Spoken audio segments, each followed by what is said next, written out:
In part two of Smart Problems, I just want to make a problem that deals with falling objects. We do know that when objects fall, no matter what their weight is, they fall at 9.8 meter per second squared. That's going to be their acceleration. Now, if you are throwing an object up, it's going to slow down at the same rate. So we say that the object is decelerating, or we could say that the acceleration is negative 9.8 meter per second squared. And what would happen if you first throw an object up and then it goes to a certain height and then it comes down, and you want to consider the total motion? Would you take A as negative or positive? Now that's an important question.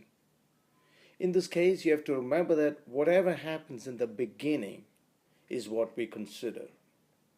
So when you throw the object up, in the beginning it has an A equal to negative 9.8 meter per second squared. So we consider that throughout the motion, the acceleration is negative 9.8 meter per second squared.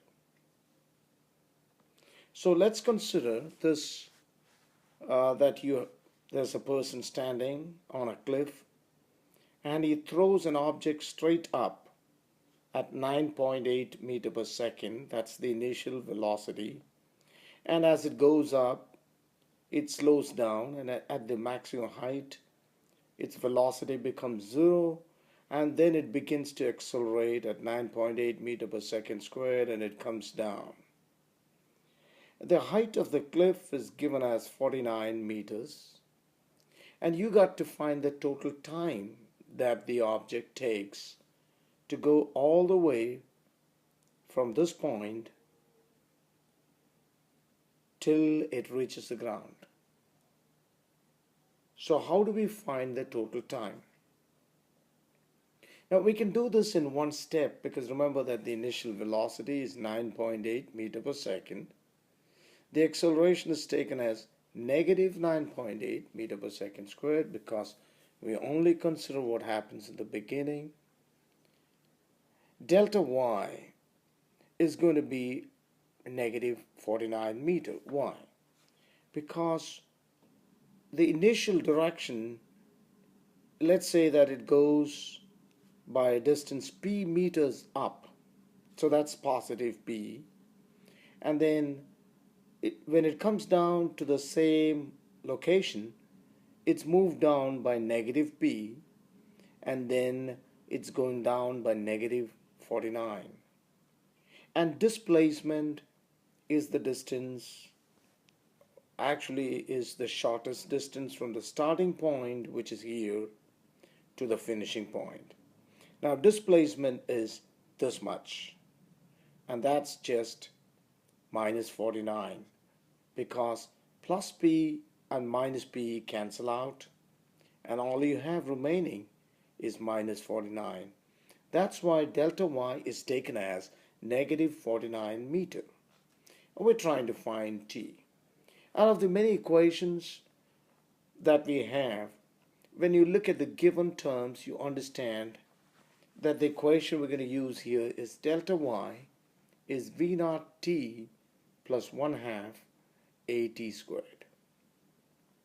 Because that's the equation that has all these terms, including the unknown. Therefore, when you plug the numbers into that equation, it's minus 49 is equal to 9.8 t, and why does it become minus half here? Because you're going to multiply with negative 9.8, so it's minus half 9.8 t squared,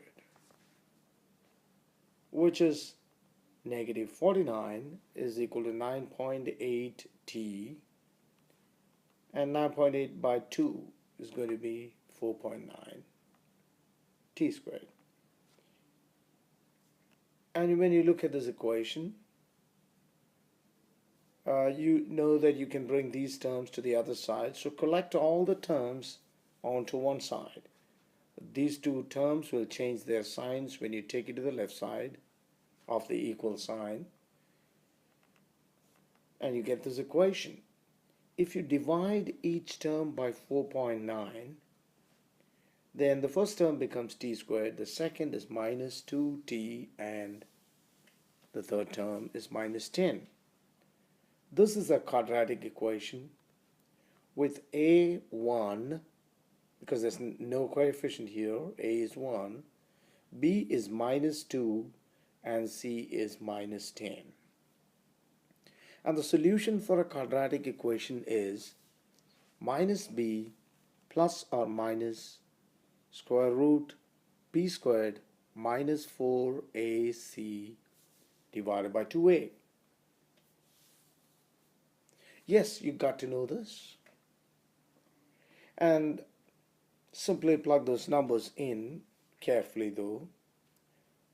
The minus b becomes plus 2, plus or minus 2 squared is 4, and then you have 4 times 1 times minus 10. 4 times 1 times minus 10, that's 4ac, divided by 2a, which is 2 times 1. Alright, no space there, so let me write here, and when you solve this, you get 2 plus or minus. Inside you have 4, and this becomes plus 40 now, 4 times 10, therefore you have 44 by 2. And here you could get two answers. One is 2 plus square root 44, the other is 2 minus square root 44, but we do not take the negative because time cannot be negative. Therefore we take 2 plus square root 44 by 2, which is 4.31 seconds. Alright, you could have done this question another way. You could have split this up into 3 parts and find the time taken for the object to go from this point to this, and then again from that to this point, and then find the time for the remaining part of the journey and add them all up together. So I'm going to do that quickly. Here in the first part, V0 is 9.8, Vf is 0, because at the maximum height it stops for a moment. And so the equation is Vf is V0 plus At, and you get the time to move from A to B as 1 second. So let's call that TAB. Surely if it takes 1 second to go from A to B, it's going to take 1 second to come back from B to A. So TBA is again 1 second. And finally, when the object reaches A, it's going to be moving down at exactly the speed that you threw it up, which is 9.8. So in the third part, V0 is 9.8, delta Y is 49, and A is now plus 9.8 because it's speeding up. We can use the equation again to find the time. As we did before, we're going to get a quadratic equation. But this time, all positive so far, and then you rearrange, divide each term by 4.9, rearrange, you get the quadratic. Now you see that this process of doing it in 3 steps is considerably longer than doing it all in 1 step. So you get the time for that as 2.31 when you solve it, and therefore the total time for TABC is 2.31 plus 1 plus 1, which is 4.31 seconds. Alright, I'm sure you understood how to do this question, and this is a very important question in that you have all the attributes of kinematics in one problem such as this. And thank you and good luck.